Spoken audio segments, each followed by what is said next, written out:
وعلى آله وصحبه ومن والاه.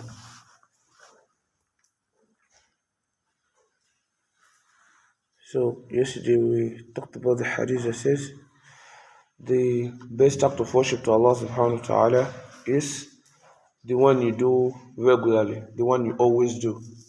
On the hadith said, أحسن الأعمال إلى الله أدومه وإن قل. That the best act of worship to Allah subhanahu wa ta'ala is the one you always do, even if it is little. But if you are constant with it, Allah loves it the most. So the bab of today, that's the chapter or the hadith today, is Ziyadatul Iman wa Nuqsanihi. That's what adding to your faith, increasing your faith, wa Nuqsanihi, and decreasing it.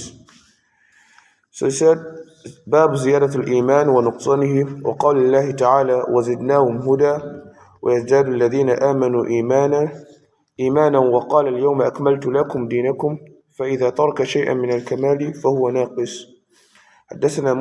حدثنا مسلم بن إبراهيم قال حدثنا هشام قال حدثنا قتادة عن أنس عن النبي صلى الله عليه وسلم قال يخرج من النار من قال لا إله إلا الله وفي قلبه وزن شعيرة من خير ويخرج من النار من قال لا إله إلا الله وفي قلبه وزن برة من خير ويخرج من النار من قال لا إله إلا الله وفي قلبه وزن ذرة من خير. قال أبو عبد الله أبان حدثنا قتادة حدثنا أنس عن النبي صلى الله عليه وسلم من إيمان مكان خير. So he said, the hadith talks about the ayah that says وقال اليوم أكملت لكم دينكم فإذا ترك شيئا من الكمال فهو ناقص. The Prophet ﷺ had said that in his last khutbah, which is his last khutbah, he said اليوم أكملت لكم دينكم, that he has completed the religion for we Muslims. He has given us the commandments to what we are supposed to do and others. Then the things he did not mention in the commandments or in what he has taught us, he made us know. He said, تَرَكْتُ فِيكُمْ أَمْرَيْنِ. He said he has left two things for us. The first one is what? Al-Quran wa Sunnah. So when he says, فَإِذَا تَرَكَ مِنَ الْكَمَالِ شَيْءٍ, that is, when you ignore one of the things that Quran has commanded you to do, or the Prophet ﷺ has commanded you to do through hadith, then you are what? You are decreasing your faith. You are decreasing your faith like this. But when you try to perfect them, when you keep increasing in your faith, you keep adding to the act of worship you perform, then you are what?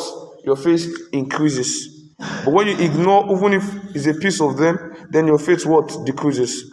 The Prophet ﷺ, in the hadith, in the main hadith, it says, just to show us how merciful Allah subhanahu wa ta'ala is, that the main aim as a Muslim, that Allah's mercy can cover you, but it's best you do better, is just avoid one thing, shirk. One thing, shirk. That is, try as much as possible to just die as a Muslim. That's what Prophet is saying. He said, like, no matter how worst your life might have been on earth, but when you say La ilaha illallah, even if the good you perform on earth, the good deed you have is like corn, is as small as corn, say Allah will still remove it from a fire. You know, in the hadith where I talk about people that will enter a fire, Allah will bring them out again. Then He'll put them in water before they go back to paradise. He'll take them from that fire and He'll put them back in paradise. The Prophet ﷺ will come and beg for us that on the day of judgment, He says, Allah will punish those who committed sin. Those of us that commit sins, that have huge sins, that have committed sin on earth, Muslims, He will punish you among the non-believers, but your punishment is lesser than that of those. If it's not nifaq, if it's nifaq, that's hypocrisy.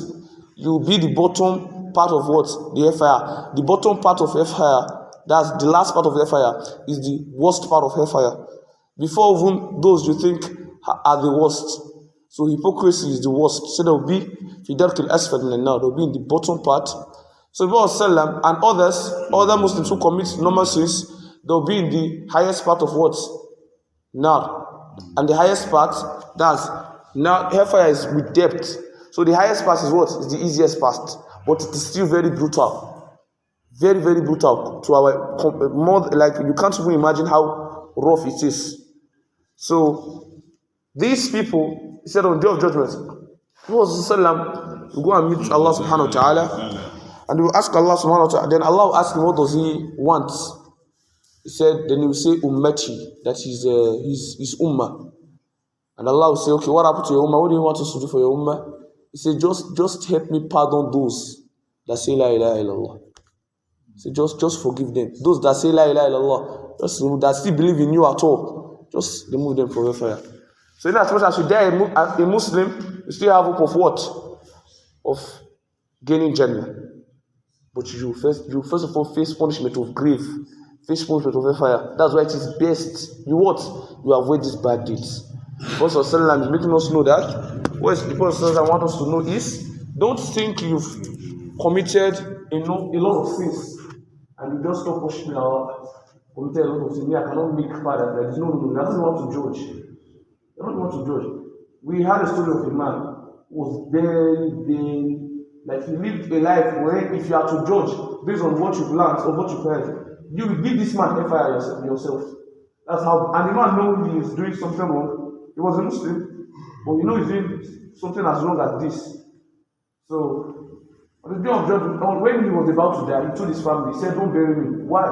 Because he had heard about the things you have done on earth. That those things, they have critical punishment in the grave. So he said, "Don't bury me." And they were like, "Why won't you bury me?" He said he has committed a lot of sin. That if they should bury him, Allah is going to torment him on the grave. So they should burn him to ash.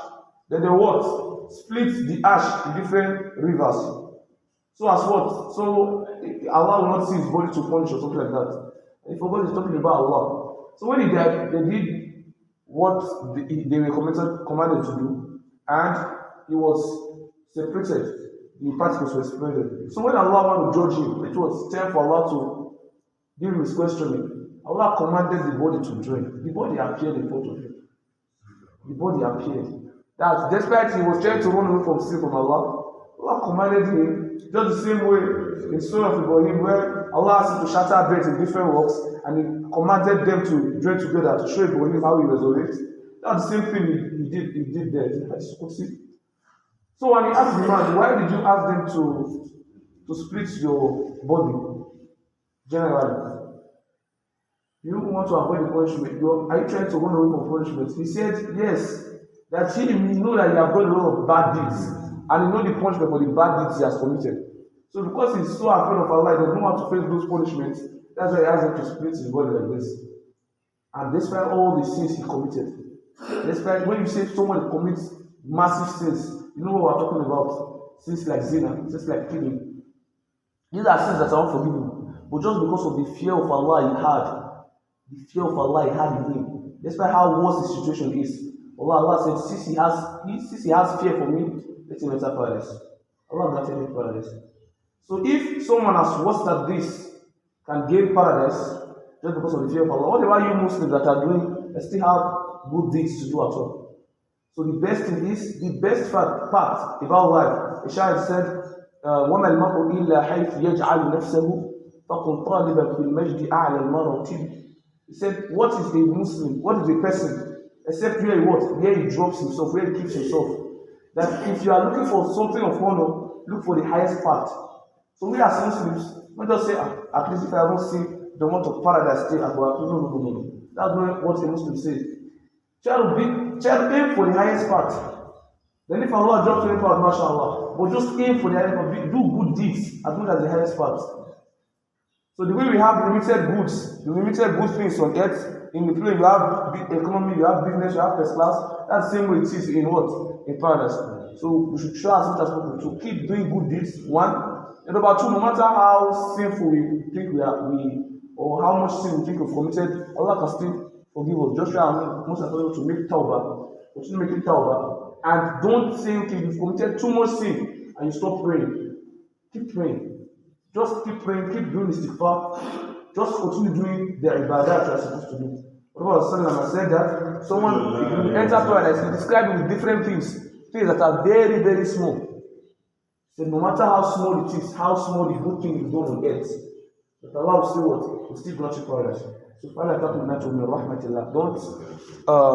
give up on the mercy of Allah subhanahu wa ta'ala. Allah will still forgive us. Allah subhanahu wa ta'ala make us be one of those He forgives, and may He grant us the highest part in Jannah.